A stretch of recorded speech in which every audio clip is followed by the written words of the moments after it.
Hello students, welcome to Affairs Cloud. My name is Vikas Rana. Students, हम best of the best current affairs provide करते हैं। आप हमारी application career cloud को जाके चेक कर सकते हैं, जहां पर आप इजीली आपको वेरियस कोर्सेज देखने को मिलेंगे, क्विजेज अटेम्प्ट करने को मिलेंगी, पीडीएफ्स मिलेंगी जो कि आपकी प्रिपरेशन में बहुत ज़्यादा हेल्प करने वाली हैं। हमारा जो सेशन है, हमारा जो कोर्सेज है, ये क्यों टॉप नॉच रहते हैं? क्योंकि जो हमारी एप्लीकेशंस हैं, हम यहाँ को वेराइटी ऑफ क्वेश्चंस प्रोवाइड करते हैं, वेराइटी ऑफ नोट्स प्रोवाइड करते हैं, जहाँ पर आपको कंटेंट मिलेगा both Hindi as well as English में।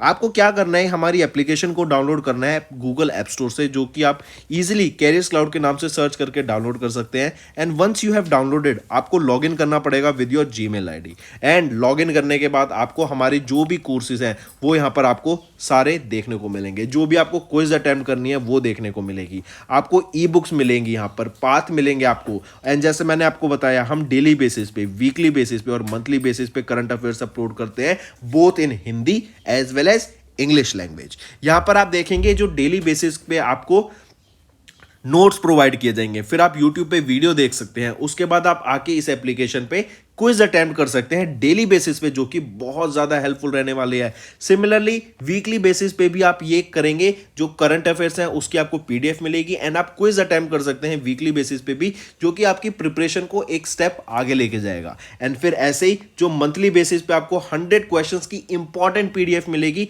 वो आप रिवीजन के लिए एक बहुत अच्छा सोर्स रहेगा आप सभी स्टूडेंट्स के लिए जो गवर्नमेंट एग्जाम एस्पिरेंट्स हैं। इसी के साथ साथ आप देखेंगे, हम बैंकिंग और इकोनॉमी के करंट अफेयर्स प्रोवाइड करते हैं आपको। हम state wise current affairs provide करते हैं, चाहे वो उत्तराखंड, उत्तर प्रदेश, त्रिपुरा, तेलंगाना, कोई भी स्टेट हो। नॉट जस्ट दिस फ्रेंड्स, इसी के साथ साथ देखेंगे हम आपको टॉपिक वाइज करंट अफेयर्स भी प्रोवाइड करते हैं, और ये टॉपिक्स बहुत ज़्यादा इंपॉर्टेंट होते हैं। टॉपिक्स देखें तो जैसे important days, national affairs, international affairs, sports, defence, science and technology, apps and web portals, name the topic, और आपको उस टॉपिक के यहाँ पे करंट अफेयर्स देखने को मिलेंगे। जो भी गवर्नमेंट स्कीम्स लॉन्च की जाती हैं, जो भी एमओयू साइंस किए जाते हैं, जो भी इंडेक्सेस एंड रिपोर्ट्स आती हैं, वो सारी हमारे द्वारा कवर की जाती हैं, ताकि स्टूडेंट को one of the best experience मिल सके करंट अफेयर्स का। फ्रेंड्स, ये हमारी वीडियो थी। आई होप आपको वीडियो पसंद आई होगी। इसी के साथ साथ फ्रेंड्स, आप हमारे यूट्यूब चैनल को सब्सक्राइब कर सकते हैं, आप टेलीग्राम चैनल पे जाके हमें फॉलो कर सकते हैं। एंड इसी के साथ साथ अगर आपको कोई भी प्रॉब्लम आ रही है, या तो पेमेंट में या हमारे कोर्सेज के साथ, तो आप हमें कांटेक्ट कर सकते हैं एट द नंबर 7677333862, या फिर आप हमारी मेल आईडी पे हमें मेल कर सकते हैं। And I will make sure कि आपकी जो प्रॉब्लम है उसको जल्दी से जल्दी सॉल्व किया जाए। इसी के साथ साथ आप हमारे इंस्टाग्राम हैंडल affairscloud_official को फॉलो कर सकते हैं। कोड और याद रखना, वो है विकास10। अगर आपको 10% का एक्स्ट्रा डिस्काउंट चाहिए तो आप विकास10 का कोड यूज कर सकते हैं, आपको क्रैक 10 के अलावा 10% का डिस्काउंट यहां पे मिलेगा। और इसी के साथ साथ अगर आपको कोई भी इश्यू आ रहा है हमारी एप्लीकेशन से रिलेटेड, वेबसाइट से रिलेटेड, या आपका कोर्स परचेज नहीं हो रहा, या आपका कोर्स परचेज हो गया, पैसे कट गए हैं, या कोई भी इशू आ रहा है, तो आप हमें कॉन्टैक्ट कर सकते हैं एट द नंबर 9677333862, या फिर आप मेल कर सकते हैं support@affairscloud.com पे। एंड आई मेक श्योर हमारा रिप्रेजेंटेटिव आपको जल्दी से जल्दी आपको रीच करेगा एंड आपकी प्रॉब्लम को सॉल्व करेगा। हेलो एवरीवन, तो आज की वीडियो में हम 11 अक्टूबर के इंपॉर्टेंट करंट अफेयर्स डिस्कस करेंगे। काफी हेल्पफुल सेशन रहेगा, एंड तक बने रहिएगा। सबसे पहले हम बात करेंगे, एक्सपोर्टर स्टेटस सर्टिफिकेट की प्रोसेस को अब डिजिटाइज कर दिया गया है। इससे बेनिफिट क्या होगा? जो स्टेटस, जैसे मान लो हम देख रहे हैं इंडिया में मैन्युफैक्चरिंग पे काफ़ी ज़्यादा जोर दिया जा रहा है, इंडस्ट्री सेटअप की जा रही है। इससे क्या होगा? हम ज़्यादा प्रोडक्ट को बनाएंगे, एंड ज़्यादा प्रोडक्ट्स को बनाएंगे तो हमारा जो एक्सपोर्ट है वो भी बढ़ेगा, और एक्सपोर्ट बढ़ेगा तो इंडिया में पैसा ज़्यादा आएगा। फिर अब अगर हमें एक्सपोर्ट करना है, करेक्ट, तो कुछ एक्सपोर्टर्स होते हैं, बिजनेसमैन होते हैं जो एक्सपोर्ट करते हैं, इसका वो उनका अलग डिपार्टमेंट होता है। तो अब एक्सपोर्टर को एक्सपोर्ट करने के लिए लाइसेंसेस की जरूरत होती है, सर्टिफिकेट्स की जरूरत होती है, कि रजिस्टर होने के लिए कि हाँ ये एक लीगल पर्सन है, जिनको सर्टिफिकेट है जिनके पास, और ये एक्सपोर्ट कर सकते हैं। तो उस प्रोसेस को स्ट्रीमलाइन करने के लिए, ईजी करने के लिए, ईज ऑफ डूइंग बिजनेस को बढ़ावा देने के लिए इस सारे प्रोसेस को डिजिटाइज कर दिया गया है। डिजिटाइजेशन से बेनिफिट क्या हो गया? जिस सर्टिफिकेट को, जिस ट्रेडर्स एक्सपोर्टर सर्टिफिकेट को लेने में 3 से 4 दिन लग जाते थे पहले, अब वो इंस्टेंटली आपको अवेलेबल हो जाएगा, right, with in just 1 business day. इससे क्या होगा? जो कंपाइलर्स बर्डन है वो कम होगा, ईज ऑफ डूइंग बिजनेस बढ़ेगा, एंड लोगों को जल्दी सर्टिफिकेट यहाँ पे आपका ट्रेडर लाइसेंस मिल जाएगा। ठीक है, फिर इससे बेनिफिट क्या होगा? हम देखेंगे आने वाले टाइम में जो ट्रेडर्स हैं उनकी संख्या बढ़ जाएगी। 20,000 ट्रेडर्स यहाँ पर एक्सपेक्टेड हैं, हमारा ट्रेडर्स एक्सपोर्टर का हो स्टेटस, जिसके एक्सपोर्टर का स्टेटस जिनके पास होगा under foreign trade policy. As of now हम 12,518 ट्रेडर्स देखते हैं, ये बढ़ के 20,000 के करीब होने वाला है। इससे क्या होगा, इंडिया का जो टारगेट है कि हम $2 ट्रिलियन की एक्सपोर्ट इकोनॉमी अचीव करना चाहते हैं बाय 2030, उसको भी काफ़ी ज़्यादा बेनिफिट हमें देखने को मिलेगा। और किस व्यक्ति के द्वारा ये इनिशिएटिव लॉन्च किया गया, तो पीयूष गोयल जी, जो कि हमारे यूनियन मिनिस्टर हैं ऑफ कॉमर्स एंड इंडस्ट्री, उनके द्वारा इसको लॉन्च किया गया। नेक्स्ट आ जाते हैं BIAL। ये BIAL क्या है? BIAL है आपका Bangalore international airport limited, right. इनके द्वारा इस्टेब्लिश किया गया है साउथ एशिया का पहला aircraft recovery training school, ARTS aircraft recovery training school को सेटअप किया गया है। और ये किसकी प्रेमिसेस पे होगा? एयरक्राफ्ट रिकवरी ट्रेनिंग स्कूल, ये केम्प गोवड़ा इंटरनेशनल एयरपोर्ट पे होगा, बैंगलोर कर्नाटका में। I repeat, Bangalore international airport limited के द्वारा अभी साउथ एशिया का पहला aircraft recovery training school setup किया गया है, जो कि केम्प गोवड़ा इंटरनेशनल एयरपोर्ट पे होगा, बैंगलोर कर्नाटका में। इन्होंने किसके साथ पार्टनरशिप की? कुंस GmbH एयरक्राफ्ट इक्विपमेंट, जो कि जर्मनी की कंपनी है, इनके साथ यहाँ पे टाई अप करा है, ताकि ये एयरक्राफ्ट रिकवरी ट्रेनिंग स्कूल को सेटअप किया जा सके। और ये पहला एयरपोर्ट होगा इन इंडिया में to acquire the code F compatible aircraft recovery equipment and assemble team of recovery managers. अब इससे क्या होगा, आपका ट्रेनिंग प्रोवाइड की जाएगी कि अगर कोई भी आपका एयरक्राफ्ट में रिकवरी की जरूरत होती है, ट्रेनिंग उसमें प्रोवाइड कराई जाएगी, स्किल्स प्रोवाइड कराई जाएंगे लोगों को कि हम इक्विपमेंट को, कोई भी अगर इक्विपमेंट है, मान लो एयरक्राफ्ट में छोटी से छोटी चीज़ है, उससे रिलेटेड उसको कैसे ठीक किया जा सकता है, क्या क्या चैलेंजिंग सिचुएशंस फेस की जा सकती हैं ड्यूरिंग द ऑपरेशन, तो उनको ठीक करना, ये स्किल्स यहाँ पे लोगों को प्रोवाइड कराई जाएंगी। और एक बहुत अच्छी टीम यहाँ पे सेटअप करने की बात की गई। नेक्स्ट आ जाते हैं फिर मुंबई एयरपोर्ट पे। Mumbai airport first in Asia बना जिन्होंने कमीशन किया disabled aircraft recovery kit, DARK, dark याद रखेंगे, डिसेबल्ड एयरक्राफ्ट रिकवरी किट। ये लॉन्च किसके द्वारा की गई? एयरपोर्ट, मुंबई एयरपोर्ट के द्वारा की गई, जो कि फर्स्ट इन एशिया रहने वाला है जिन्होंने ये लॉन्च किया। अब मुंबई एयरपोर्ट भी कौन सा? छत्रपति शिवाजी महाराजा इंटरनेशनल एयरपोर्ट का नाम याद रखेंगे, मुंबई महाराष्ट्र में। ये वो पहला एयरपोर्ट बन गया एशिया में जिन्होंने कमीशन किया है डार्क को, जो कि है डिसेबल्ड एयरक्राफ्ट रिकवरी किट। ठीक है, जो भी स्टैंडर्ड एयरक्राफ्ट हैं उनको यहाँ पे इस डिसेबल्ड एयरक्राफ्ट रिकवरी किट से हेल्प करने की बात की गई। एंड इससे क्या है, ऑलमोस्ट 390 टन इन वेट को आप यहाँ पे लिफ्ट कर पाएंगे, जो कि वर्ल्ड का लार्जेस्ट एयरक्राफ्ट द बोइंग 777 है, उससे भी आप इजीली उसको यहाँ पर लिफ्ट कर पाएंगे विद दिस डार्क, जो कि है डिसेबल्ड एयरक्राफ्ट रिकवरी किट। ये जो डार्क किट है ये कंपैटिबल एंड पोर्टेबल है, इससे जो इजी हो जाता है ट्रांसपोर्ट करना क्रैश साइट्स पे क्विकली, एंड इससे जो भी आपकी रनवे ऑपरेशंस है ना, उसमें भी काफ़ी ज़्यादा बेनिफिट मिल जाता है। करेक्ट, चलिए नेक्स्ट आ जाते हैं star health insurance, star health and allied insurance. इन्होंने इंट्रोड्यूस किया अभी surrogacy cover and oocyte donor cover. तो ये जो सरोगेसी कवर है एंड ओसाइट डोनर कवर है, नाम से ही समझ आना चाहिए कि ये वीमेन सेंट्रिक पॉलिसी है, इनके लिए लॉन्च किया गया था under the policy star women care insurance policy. And इसको किसी एक्स्ट्रा कॉस्ट पर यहाँ पे लॉन्च नहीं किया गया है for policy holder, existing policy holders के लिए। एंड फिर इसी के साथ साथ आप यहाँ याद रखेंगे ये 25 से 30 साल के लोगों के लिए लॉन्च किया गया है। एंड यहाँ पे जो इंश्योरेंस कवर प्रोवाइड किया जाएगा, 1 करोड़ रुपए तक का इंश्योरेंस कवर प्रोवाइड कराया जाएगा। फिर सरोगेसी कवर में आपका हॉस्पिटलाइजेशन, उसके बाद पोस्टमार्टम डिलीवरी जो 36 मंथ तक आपका यहाँ पे कवर होगा। फिर इसी के साथ साथ आपका अगर ओसाइट डोनर कवरेज की बात की जाए तो 12 महीने तक कंपाइलेशन कोई भी आ जाती है, कॉम्प्लिकेशन आ जाती है, तो वो आपका कवर किया जाएगा।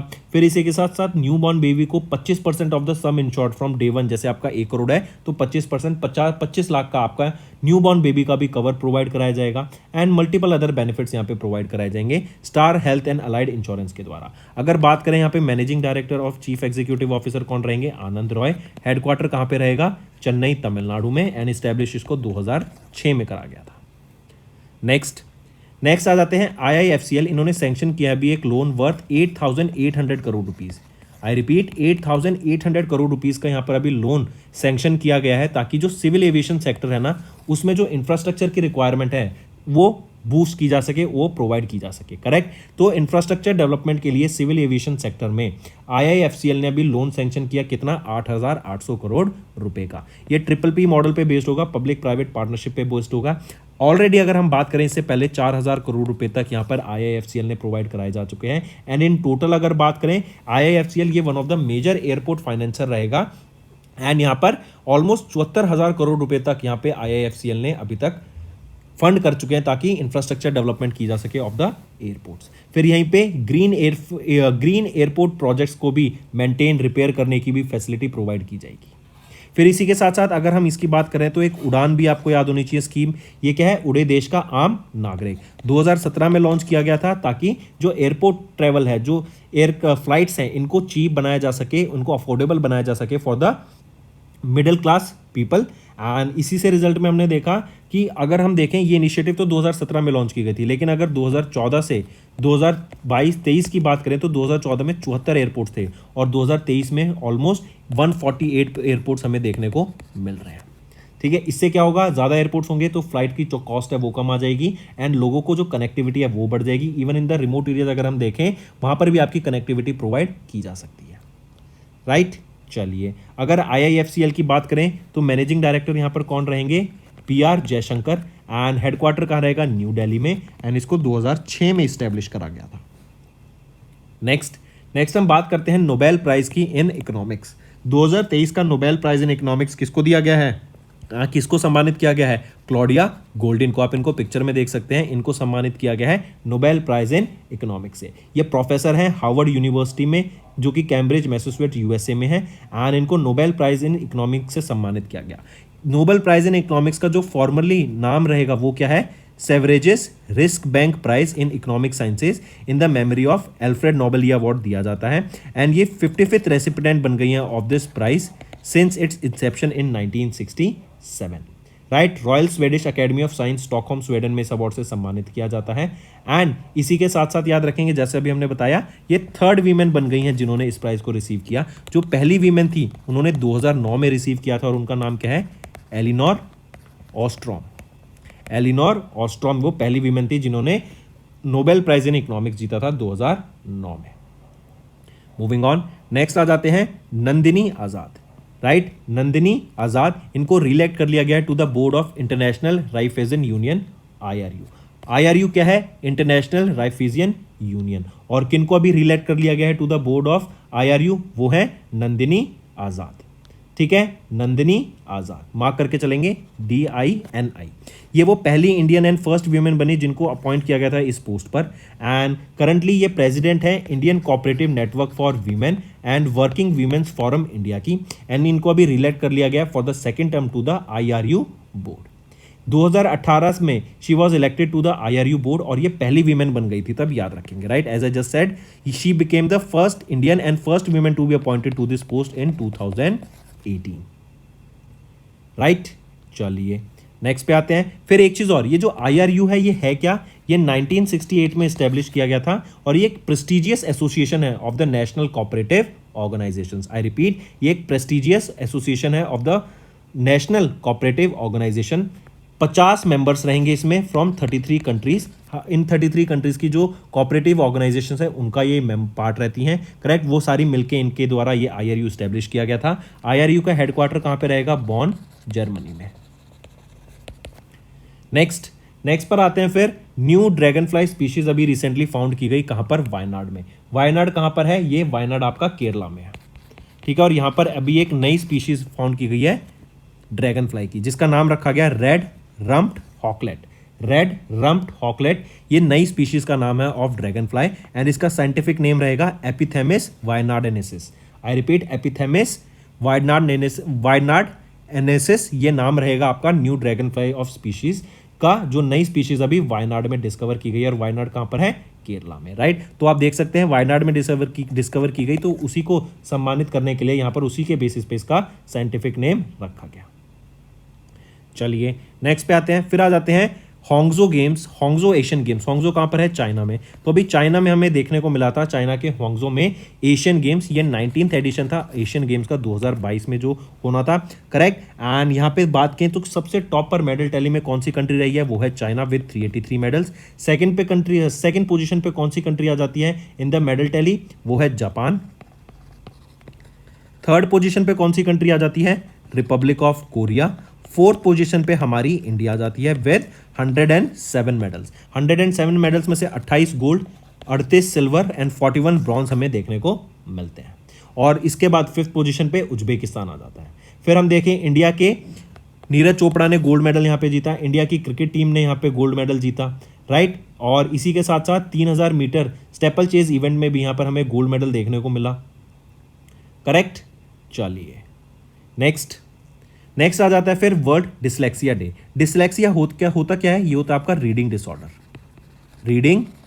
Disorder, correct. तो वर्ल्ड डिसलेक्सिया डे कब ऑब्जर्व किया जाता है? तो वर्ल्ड डिसलेक्सिया डे हम ऑब्जर्व करते हैं 8 अक्टूबर को। एंड ये क्यों ऑब्जर्व किया जाता है? ये ऑब्जर्व किया जाता है ताकि जो लोग डिसलेक्सिया से गुजर रहे हैं, जो इसको फेस कर रहे हैं, करेक्ट, जो इससे जूझ रहे हैं, उनकी हेल्प करने के लिए, उनके बारे में अवेयरनेस क्रिएट कराने के लिए एंड जो लर्निंग जर्नी है उनके लिए बेटर बनाने के लिए ये डे ऑब्जर्व किया जाता है। और 8 अक्टूबर को ये डे हम ऑब्जर्व करते हैं, पहली बार 2013 में ऑब्जर्व किया गया था। एंड इसकी थीम याद रखेंगे, यूनिकली यू, ये आपकी थीम रहेगी। डिसलेक्सिया अवेयरनेस वीक की बात की जाए तो 2 से लेके 8 अक्टूबर तक हम ऑब्जर्व करते हैं डिसलेक्सिया अवेयरनेस वीक। और डिसलेक्सिया मंथ की बात की जाए तो पूरे अक्टूबर महीने में हम ऑब्जर्व करते हैं डिसलेक्सिया अवेयरनेस मंथ। चलिए नेक्स्ट पे आते हैं। नेक्स्ट है नेशनल पोस्टल वीक। कब ऑब्जर्व किया जाता है? 9 से लेके 13 अक्टूबर को हम ऑब्जर्व करते हैं नेशनल पोस्टल वीक। एंड इसी में याद रखेंगे वर्ल्ड पोस्टल डे कब ऑब्जर्व किया जाता है? 9 अक्टूबर को हम ऑब्जर्व करते हैं World Postal Day. Reason being क्योंकि आपका जो यूनिवर्सल पोस्टल यूनियन था, यूपीयू, यूनिवर्सल पोस्टल यूनियन 1874 में 9 अक्टूबर को एस्टेब्लिश किया गया था। तो इसीलिए 9 अक्टूबर को हम एनिवर्सरी ऑब्जर्व करते हैं ऑफ यूनिवर्सल पोस्टल यूनियन, और इसी दिन हम वर्ल्ड पोस्ट डे भी ऑब्जर्व करते हैं। एंड नेशनल पोस्टल वीक की बात करें तो 9 से 13 अक्टूबर तक हम ये डे ऑब्जर्व करते हैं। और देखो आज के टाइम पे तो सोशल मीडिया है, व्हाट्सएप है, इंस्टाग्राम है, फेसबुक है, ईजिली आप सोशली कनेक्ट कर सकते हैं। लेकिन पहले के टाइम पे आपके सोशल मीडिया प्लेटफॉर्म्स नहीं होते थे, तो एक दूसरे के साथ इंफॉर्मेशन शेयर करना बहुत डिफिकल्ट होता था। एंड इसीलिए पोस्ट एक गेम चेंजिंग रेवोल्यूशन, आप इसको रेवोल्यूशन की तरह कह सकते हैं कि ये आया था और लोग अपने एक दूसरे के साथ कम्युनिकेट कर पाते थे, इंफॉर्मेशन शेयर कर पाते थे, क्योंकि पहले के टाइम पे तो फोन भी नहीं होते थे, ठीक है। चलिए एंड याद रखेंगे इंडिया का लार्जेस्ट पोस्टल नेटवर्क है in the world. Moving on, theme याद रखेंगे फिर यहाँ पे थीम क्या रहेगी? ये है together for trust collaborating for a safe and connected future। I repeat, together for trust collaborating for a safe and connected future, ये आपकी थीम रहेगी नेशनल पोस्टल वीक की। फिर इसके बाद आ जाता है world day against the death penalty. जैसा नेम सजेस्ट कर रहा है कि जो डेथ पेनल्टी होती है उसके खिलाफ अवेयरनेस क्रिएट कराने के लिए, एंड इतनी मतलब किसी को डेथ पेनल्टी तो नहीं देनी चाहिए, करेक्ट। इसीलिए इसके बारे में अवेयरनेस क्रिएट कराने के लिए ये डे ऑब्जर्व करा जाता है। 10 अक्टूबर को हम ये डे ऑब्जर्व करते हैं। एंड डेथ पेनल्टी अगर हम देखें तो टॉप कंट्रीज कौन सी रहेंगी जिन्होंने डेथ पेनल्टी दी 2022 में? चाइना टॉप पर है, ईरान, सऊदी अरेबिया, इजिप्ट, और फिर आ जाता है लास्ट में यूएसए, करेक्ट। फिर एक होता है आपका एमनेस्टी इंटरनेशनल। एमनेस्टी क्या है? एमनेस्टी इंटरनेशनल वो बॉडी है जो कि आपके फंडामेंटल राइट्स को केटर करती है, राइट। आपके फंडामेंटल राइट्स को जागरूक करती है, आपको उनके बारे में लोगों को अवेयरनेस क्रिएट कराती है। इसका हेडक्वार्टर कहाँ पर है? लंदन, यूके में, राइट। एंड इसको 1961 में एस्टेब्लिश किया गया था। फिर इसी के साथ साथ जैसे हमने देखा world day against the death penalty 10 अक्टूबर को ऑब्जर्व किया जाता है। एंड 2023 में हमने 21वां world day against death penalty observe करा है। नेक्स्ट फिर आ जाते हैं आपके वर्ल्ड मेंटल हेल्थ डे पर। वर्ल्ड मेंटल हेल्थ डे कब ऑब्जर्व किया जाता है? 10 अक्टूबर को ही हम world mental health day observe करते हैं। एंड बेसिकली किस लिए ऑब्जर्व करते हैं? ताकि अवेयरनेस क्रिएट की जा सके, एंड जो लोग मेंटल डिजीज से जूझ रहे हैं उनको, या मेंटल हेल्थ से जूझ रहे हैं, उनकी हेल्प करने के लिए, उनको सपोर्ट करने के लिए ये डे ऑब्जर्व करा जाता है। WHO के द्वारा ये डे ऑब्जर्व करा जाता है, करेक्ट। एंड ऑब्जर्व इस बार हमने याद रखेंगे जो थीम रहेगी इसकी वो क्या है? Mental health is a universal human right. I repeat, mental health is a universal human right, ये आपकी थीम रहेगी वर्ल्ड मेंटल हेल्थ डे की, correct. And since 2013 WHO organise कराता है global campaign for World mental health Day, correct. Next फिर इसी के साथ साथ याद रखेंगे पहली बार कब ऑब्जर्व किया गया था वर्ल्ड मेंटल हेल्थ डे? 1992 में पहली बार ऑब्जर्व करा गया था। मूविंग ऑन, फिर आ जाते हैं उत्तराखंड के चीफ मिनिस्टर पुष्कर सिंह धामी, इनके द्वारा भी रोजगार प्रयाग पोर्टल को लॉन्च किया गया है। इस पोर्टल का एम क्या रहेगा? बेसिकली जॉब अपॉर्चुनिटीज प्रोवाइड कराना to the youth of Uttarakhand. जो यूथ है उत्तराखंड का, जो यंगस्टर्स हैं, उनको जॉब अपॉर्चुनिटीज के बारे में अवेयर कराना, अलग अलग जॉब अपॉर्चुनिटीज प्रोवाइड कराया जाएगा इस रोजगार प्रयाग पोर्टल पे। कहाँ लॉन्च किया गया? उत्तराखंड यूथ महोत्सव के दौरान, जो कि देहरादून उत्तराखंड में हो रहा था, वहां पर इसको लॉन्च किया गया था। तो रोजगार प्रयाग पोर्टल कहाँ लॉन्च किया गया? उत्तराखंड यूथ महोत्सव में, जो कि देहरादून उत्तराखंड में है। और ये पोर्टल किस लिए है? ताकि यूथ को एम्प्लॉयमेंट अपॉर्चुनिटीज प्रोवाइड की जा सके। एंड चीफ मिनिस्टर के द्वारा एक और चीज लॉन्च की गई, वो है युवा उत्तराखंड एप्लीकेशन। ये युवा उत्तराखंड एप्लीकेशन का काम क्या रहेगा कि जो भी वेरियस स्कीम्स सरकार के द्वारा लॉन्च की जाती हैं उनको प्रोवाइड कराना, राइट। एंड उनको एक ही एप्लीकेशन में, जैसी एप्लीकेशन है युवा उत्तराखंड एप्लीकेशन, इसी एप्लीकेशन पे आपकी सारी सर्विसेज प्रोवाइड कराना, करेक्ट। सारी आपकी स्कीम्स को एक ही जगह लाना, इसका काम रहेगा। फिर नेक्स्ट आ जाते हैं, 108 फीट टॉल स्टैचू ऑफ आदि गुरु शंकराचार्य जी का भी रिसेंटली लॉन्च किया गया। कहां पर इसको अनवेल किया गया है? कहां पर? ओमकारेश्वर, मध्य प्रदेश में यह बनाया जाएगा। 108 फीट टॉल स्टैचू ऑफ आदि शंकराचार्य, इंपॉर्टेंट है, मार्क करके चलेंगे। आदि शंकराचार्य 8th सेंचुरी के वैदिक स्कॉलर एंड टीचर हैं, करेक्ट। एंड यहां कहां पर बनाया जाएगा इसको? ओमकारेश्वर, मध्य प्रदेश में। एंड ये जो स्टैचू है इसको क्या बोलते हैं? Statue of oneness. ये बहुत इंपॉर्टेंट है। स्टैचू ऑफ वननेस किनका है? आदि शंकराचार्य का। कहां बनाया जा रहा है? ओमकारेश्वर, मध्य प्रदेश में बनाया जा रहा है, राइट। इंपॉर्टेंट, मार्क करके चलेंगे। तो दोस्तों ये तो हो गए हमारे आज के इंपॉर्टेंट करंट अफेयर्स। अब देखो वन लाइनर आपको प्रोवाइड नहीं कराए गए हैं। आज वन लाइनर आपको क्या करना है, जो भी आज हमने क्वेश्चंस करे ना, आपको देखना है कि कौन सा सबसे इंपॉर्टेंट पॉइंट है। आपको सबसे पहले ऊपर मोस्ट इंपॉर्टेंट पॉइंट्स लिखने हैं, फिर उसके नीचे लेस इंपॉर्टेंट, एंड फिर नीचे आ जाएंगे सबसे लीस्ट इंपॉर्टेंट पॉइंट्स, करेक्ट। ये आज आपका होमवर्क है। ट्रायल बेसिस पे करके देखते हैं कि बच्चे आप कैसे रिवीजन होता है, क्या आपको इससे बेनिफिट मिलता है या नहीं मिलता। आज हम आज की वीडियो में ये देखेंगे, करेक्ट। अब आ जाते हैं कुछ रिविजन करंट अफेयर्स पर। नेक्स्ट आ जाता है एयरफोर्स डे। एयरफोर्स डे को ही हम याद रखिए भारतीय वायुसेना दिवस के नाम से भी जानते हैं। इस बार 2023 में हमने इसकी 91st एनिवर्सरी ऑब्जर्व करी एयरफोर्स डे की। एंड एयरफोर्स डे से रिलेटेड ही याद रखेंगे, पहली बार कब ऑब्जर्व किया गया था एयरफोर्स डे? तो 1932 में ये इस्टेब्लिश की गई थी एयरफोर्स, और तभी से हम ऑब्जर्व करते आ रहे हैं एयरफोर्स डे, करेक्ट। और 2023 में कौन सी थी? 91st एनिवर्सरी थी आपकी एयरफोर्स डे की। Next we are talking about India's first solar roof cycling track that was inaugurated in Hyderabad, Telangana. I repeat, it is a 23 kilometre cycle track, right. It is known as health way cycling track. Then where was this inaugurated? In Hyderabad, Telangana, the location. Then by State Municipal Administrator and Urban Development Minister K.T. Ramarao it was inaugurated. Next thing, remember, around 16,000 solar panels have been installed that will be used to generate 16 megawatt of solar or 16 megawatt of power. So these are some important basic points that you need to remember regarding this. Next thing, remember, recently which product recently got the food animal tag in Northeast India? Mithun, right? Mithun recently got the food animal tag. Next remember, recently Global Turmeric Conference, Global Turmeric Conference, where was this held? Or which city hosted it? It was hosted by Mumbai. Then name the 7th tiger reserve of Tamil Nadu. 7th tiger reserve of Madhya Pradesh. Which is it? It is Virangana Durgavati Tiger Reserve. Correct? Virangana Durgavati Tiger Reserve. Then Air India recently signed a code share pact with which organization? With EIX Connect.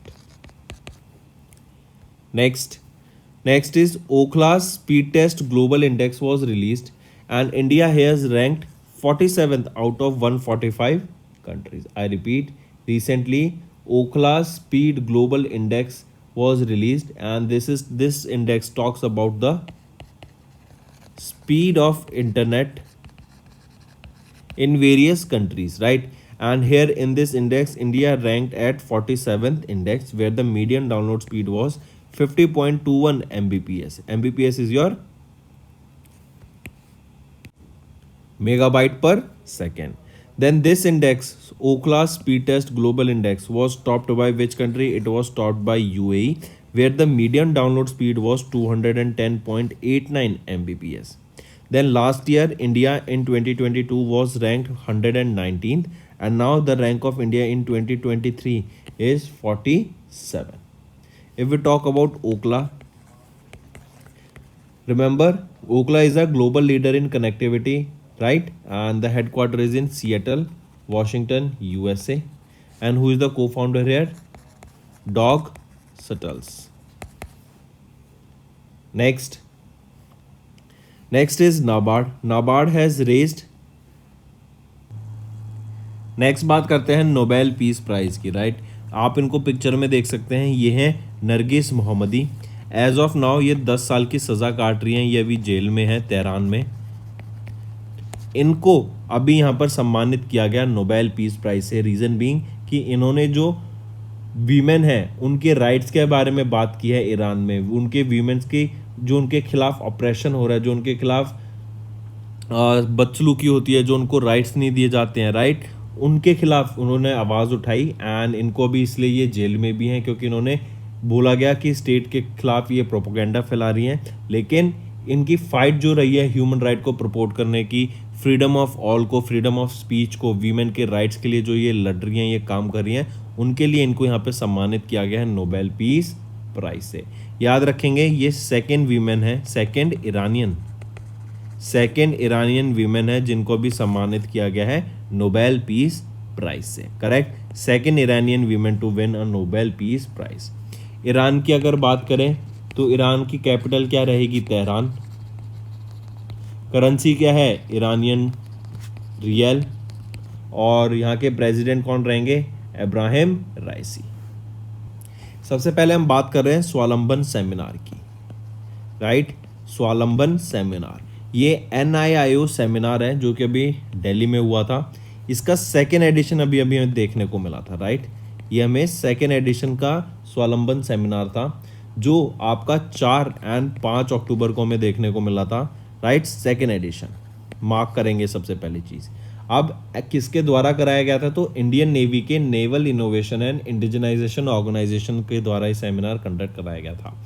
NIIO क्या है? Naval Innovation and Indigenisation Organisation. और इसी seminar के दौरान यहाँ पे याद रखेंगे 5th edition of PIL product incentive linked या पॉजिटिव इंडिजनाइजेशन लिस्ट को यहाँ पे रिलीज किया गया ऑफ 98 आइटम्स, राइट? 98 आइटम्स की PIL 5th PIL को यहाँ पे रिलीज किया गया था। और जो इसका, क्योंकि हम देख रहे हैं ये सेकेंड एडिशन है, तो जो पहला एडिशन था वो कब हुआ था? तो वो जुलाई 2022 में हमें देखने को मिला था। स्वावलंबन 2023 का 2.0 एडिशन था, मतलब सेकेंड एडिशन, और 2022 में फर्स्ट एडिशन था। ये सेमिनार था जो न्यू दिल्ली में हुआ, 2 डे लॉन्ग सेमिनार था। और इसी सेमिनार के दौरान 5th PIL को रिलीज किया गया ऑफ 98 आइटम्स। WHO ने रिकमेंड किया भी R21 मैट्रिक्स M। ये एक मलेरिया वैक्सीन है जो कि Oxford and serum institute of India के द्वारा डेवलप की गई है।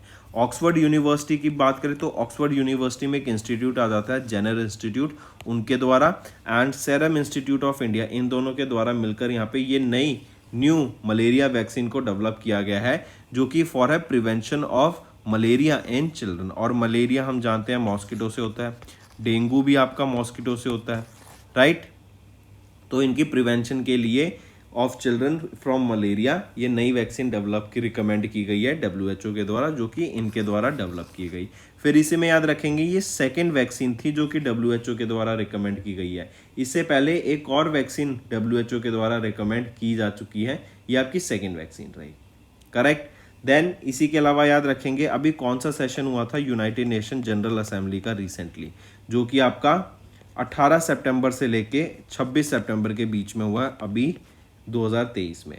तो ये आपका 78 सेशन था यूनाइटेड नेशन जनरल असेंबली का। हेडक्वार्टर कहाँ पर है जहाँ पे ये हुआ था? तो न्यूयॉर्क USA में हमें ये देखने को मिला था।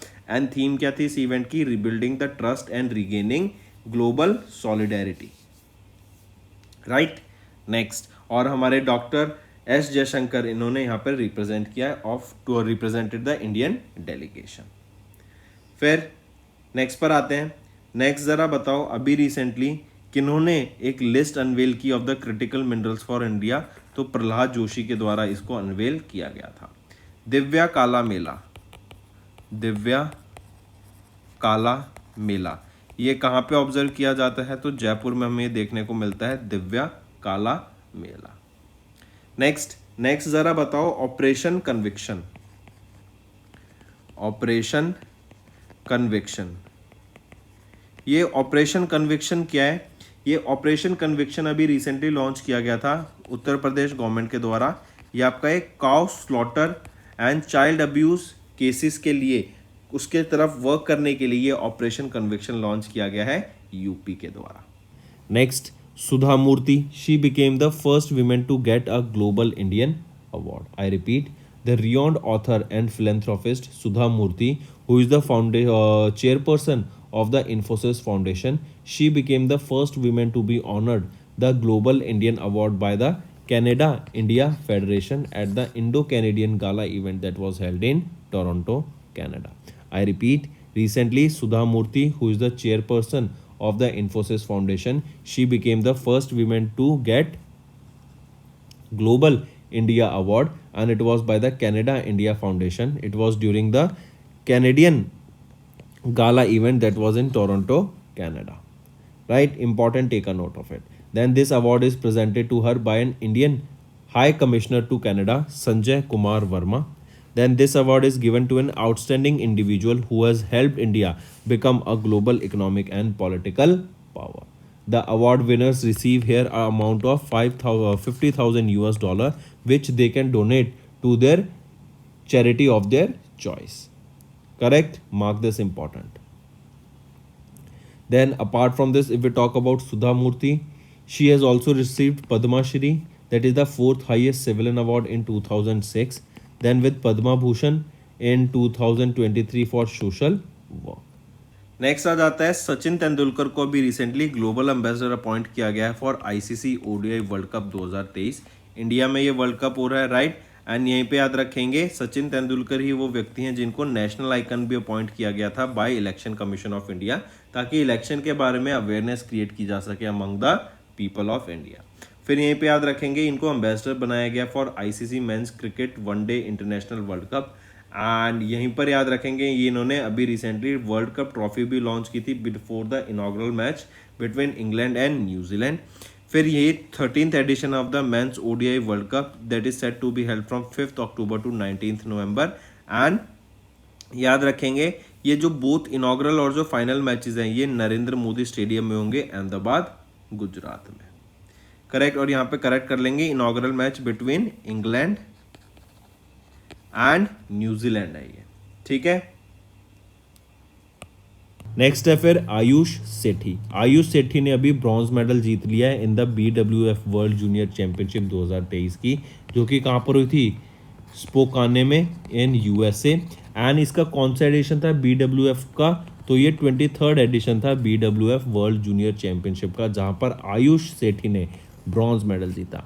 वहीं पर अगर मैं बात करूँ किन्होंने गोल्ड मेडल जीता, तो अलवी फरहान जो कि इंडोनेशिया से बिलोंग करते हैं, इन्होंने यहाँ पर गोल्ड मेडल जीता है in the 23rd edition of BWF World Junior Championship में, ठीक है? इंपॉर्टेंट है, मार्क करके चलेंगे। आयुष सेठी ये 18 साल के हैं एंड मार्क करेंगे इन्होंने कौन सा मेडल जीता है? Bronze medal. देन नेक्स्ट है फ्रेंड्स हमारा होमवर्क सेक्शन। पहला, which institution releases the compilation of statistical performance indicators.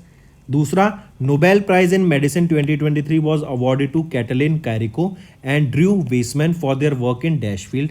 तीसरा आ जाता है R21 मैट्रिक्स M, ये भी एक वैक्सीन थी, किस डिजीज के लिए इसको लॉन्च किया गया था? और ये बच्चों के लिए थी, right?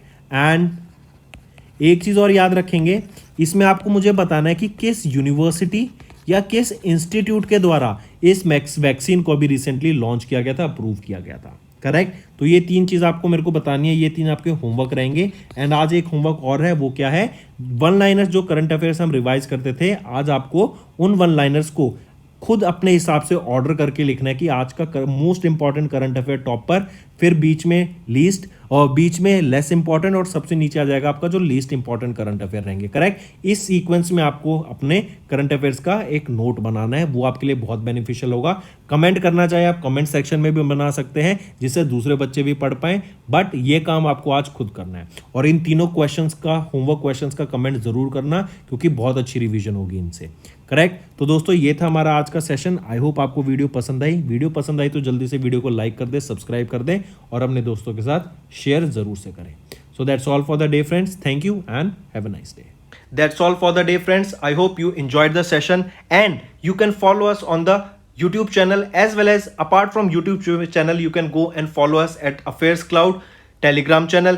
And if you have any queries related to the content or the of courses offered to you or the payment which you did on the application, you can contact us on the number provided, that is 7677333862. Apart from this, friends, you can follow us on the Facebook as well as on Instagram handle, that is affairscloud_official. In the end, friends, if you use a code that is Vikas10, you will be getting an additional extra 10% discount by using this code Vikas10. Also, if you have any problem regarding the course purchase, any problem regarding to our application, you can contact us on the mobile number, that is 9677333862. And if you want to mail us, you can also mail us on support@affairscloud.com, and I assure you that our representative from us will be contacting you soon and resolving your issue.